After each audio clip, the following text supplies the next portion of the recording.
Susan Eisenberg is author of We'll Call You When We Need You, and you'll explain that, Your Experiences of Women in Working Construction, and New York Times notable book, and the creator of the touring mixed art installation On Equal Terms, which is a wonderful title. Women in Construction in 30 Years and Still Organizing, and a widely published poet.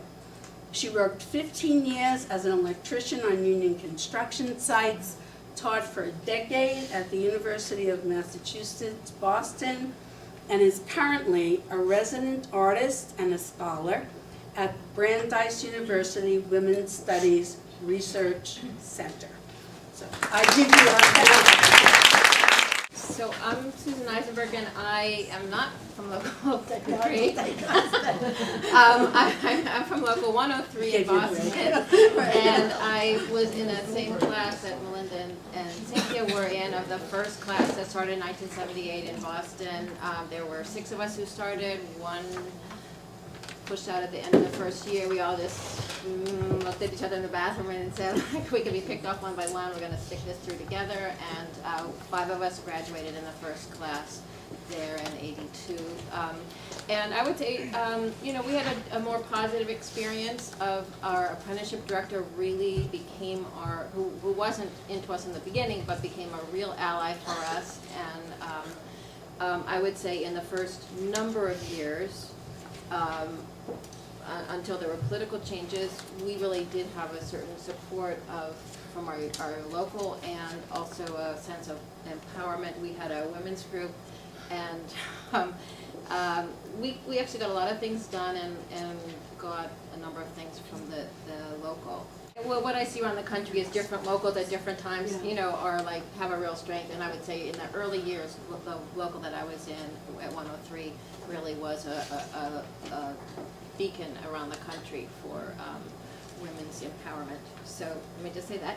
And then I also wanted to quickly say, I got a message yesterday from Carolyn Williams, who's Human Services Director at the IBEW International. So I just want to say, like, you know, there's different multiple realities happening at the same time, and then also kind of what comes up goes down. You know, anyways, and she asked me to let people here know that the Women Building California conference that's been meeting now for 10 years, sponsored by the California AFL-CIO, is now going to be a national conference for this year in Oakland, California, April 30th, May 1st. So all the information about that isn't set yet, but it's going to be at the Oakland Marriott, and I think it's a great opportunity for tradesmen to get together. There hasn't been a national conference for a really long time.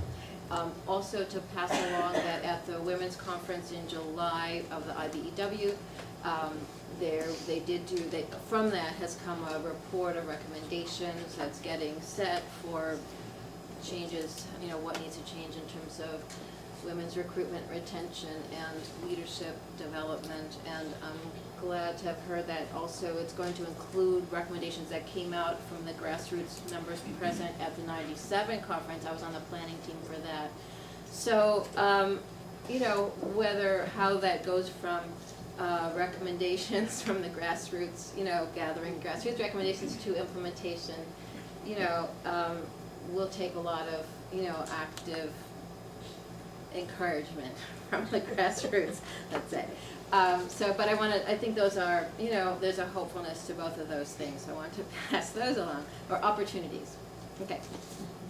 This wrote We'll Call You If We Need You. It came out in '98, and I started working on it from '91 on. I interviewed 30 women around the country who were pioneers like myself in ironworkers, painters, plumbers, electricians, carpenters, because what I felt like was happening then was that it was getting solidified to say, you know, women, they look at the low percentage, women aren't interested, they don't have the ability or interest. And I felt like that just really wasn't my reality or what I heard. So that's, I kind of did this book from those stories to, and Cynthia and Linda are both in it, and to use women's stories to create another argument about the industry obstacles. And that, I did a book launch for that on exactly the 20th anniversary of the Affirmative Action Guidelines at the Department of Labor, which was thrilling. So then it came to the 30th anniversary, still at the same 2%. So for that, I did a mixed media art installation that launched at the gallery at Brandeis, and Francoise came to see it. So I'm going to show images from that, and that was up in Boston at Brandeis and at a gallery in downtown Boston. It's going to be in Michigan. It's scheduled for Michigan in a year from now. I'd love to bring it to New York.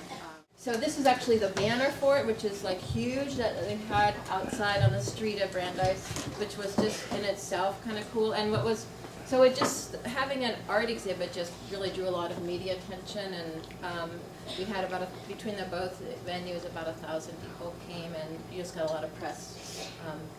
So this is the title was On Equal Terms. I should say quickly, On Equal Terms, Women in Construction, 30 Years and Still Organizing, and there was a planning team with it, and like we had a conversation about, kind of 30 years and still in the same place, or 30 years, so we thought 30 years and still organizing was kind of a positive way to say still in the same place. There's 13 banners, 12 verticals, and this is the one horizontal. This is kind of the title one, and it comes from a quote from Melinda that's in, I'll just read the end of this, because you probably can't see it, but this is about being the first women, and then being ostracized and troublemakers. To me, because we take a stand and we say we don't like the fact that we don't have a pot to piss in on the job, that's not radical. We take a stand because we don't have a place to change our work clothes, that's not radical. If we take a stand because somebody comes on and sexually harasses us, that's not radical. All these things are just fighting for your rights. But to them, it's radical, because you're making them face the fact that you're here to stay and not on their terms, on equal terms. So I thought that was just a great theme and question of what does that mean to be.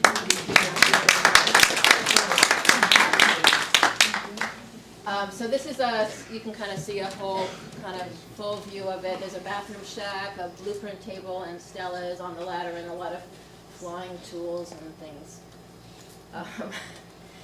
And there's a little history section, and this is a poster that was given to me. This is from the 1970s. Those posters that, for those of us who were around then, remember seeing on buses and, encouraging women, actively to come into the trades. This was from the Department of Labor poster.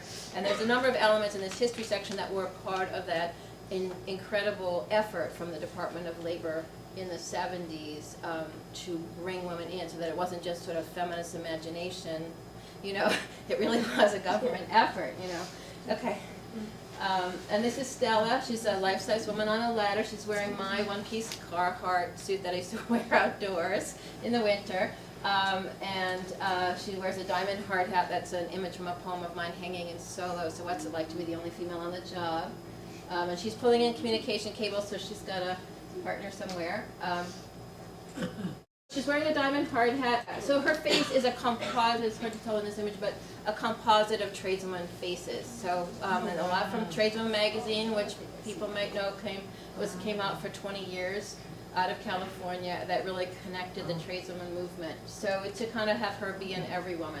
And then these are on her are tags that tradeswomen have filled out over really 20 years. I've been gathering these. So like fussy, meticulous bitch, troublemaker, cute long thing, fat cow, too intense.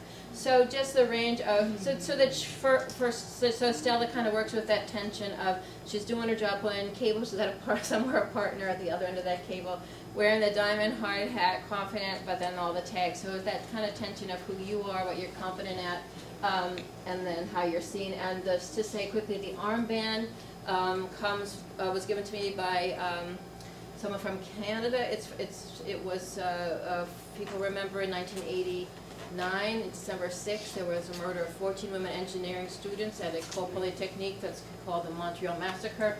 The Canadian Labour Council came to consider this, from that did organizing and set a day of remembrance and action against violence against women as a labor issue. So this is the armband that they issued, and that's on Stella. Then this is a cake that's, my kids know which bridges in town are mine. That's what comes from a quote in here from Kathy Walsh. And Kathy she's from Kansas City, and she was at the opening of Brandeis. It was because her grandson is in Boston area. So she came with her grandson, who was wearing the little T-shirt that her son had worn. I'm proud my mom's a union carpenter, but they changed it to Grandmom. So it was like a tearjerker. But so there's a lot of the some section of the installation is just to celebrate that, their incredible exuberance and competence and celebration of tools. So this is the cake. So these are some of the images are from Brandeis and some at Suffolk. So you can kind of see one of the other banners from Helen Vazana, about her tools and how her tool belt looked too new, so she would run over it with her car. It looked like used. And then on this side you see the blueprint table and photos of tradeswomen, and the other is this game box. Okay. So this is a close-up of them. The blueprint table is stories about tradeswomen as parents, so looking at how you bring your work home, or you bring home to work, and some of the phrases are highlighted in cut-out cookie letters. And then there's a game box with power tools sort of rising up out of it, and that go into the sort of flying tools. So these are flying tools. They're sort of kind of set up as large pinatas. The wiggies up there is sort of plugged into this giant electrical receptacle and lights up. Flying trowel. So this was fun when kids came also from Voc Tech schools. They would know the tools from their trade, and there's also hanging hand tools too. Okay. And then these are students from Madison Park, which is the Voc Tech school in Boston that came. And then another element is this 6x6 bathroom shack that is where the toilet is. You can't reach. When you're sitting on the toilet, you can't reach the door, and the lock doesn't work anyway. And it has graffiti all around it that's authenticated.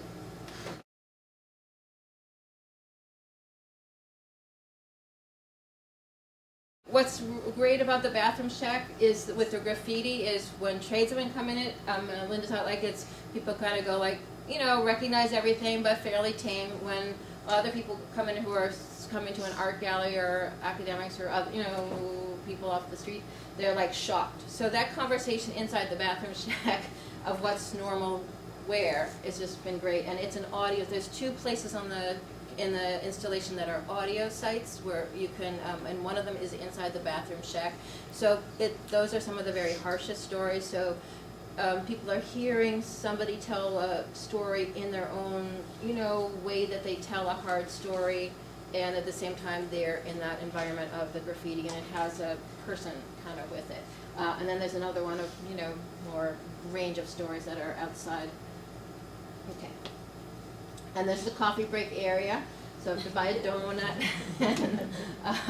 So that's where, one of the other, kind of listening areas. The importance of buckets. Yeah, yeah. This is, I'm actually kind of redesigning this element of it now, but this is actually testimony from the New York City hearings. So I just felt like that was an important thing to add, and I would say people are shocked again that these were hearings that were held in 90 to 92, and there's testimony of people being afraid to come and testify because they'll be killed, and people are really 19, they can't. So I just felt like that was important to have it. And then this part I added because from when the Voc Tech students came, so we had about 100 Voc Tech students, 5 schools, rented buses. So these are their comments of how they're encouraged and discouraged. You're never going to make it. That just wrenched me. That's really why I decided to do that element, because when I read that, someone is telling, a teacher telling a high school student in their trade. And then this element here is sort of the kind of unequal terms thing of 2 ladders, one 6 foot, one 8 foot, and you can see against the wall there's work gloves for 5'2", 5'8", 6'2". What's your reach? And then from the ladder is the same thing going up, so you can see the difference of. The boot is where the highest step you should stand. So it kind of to say if you're treating people identically, you're not really treating them equally. This is just to say, this was a quote from, it was one of the banners from Bernadette Gross, a carpenter in DC. There were a lot of jobs where the object was to buck me off, and I rode them like a horse. It was like, I'm not going anywhere.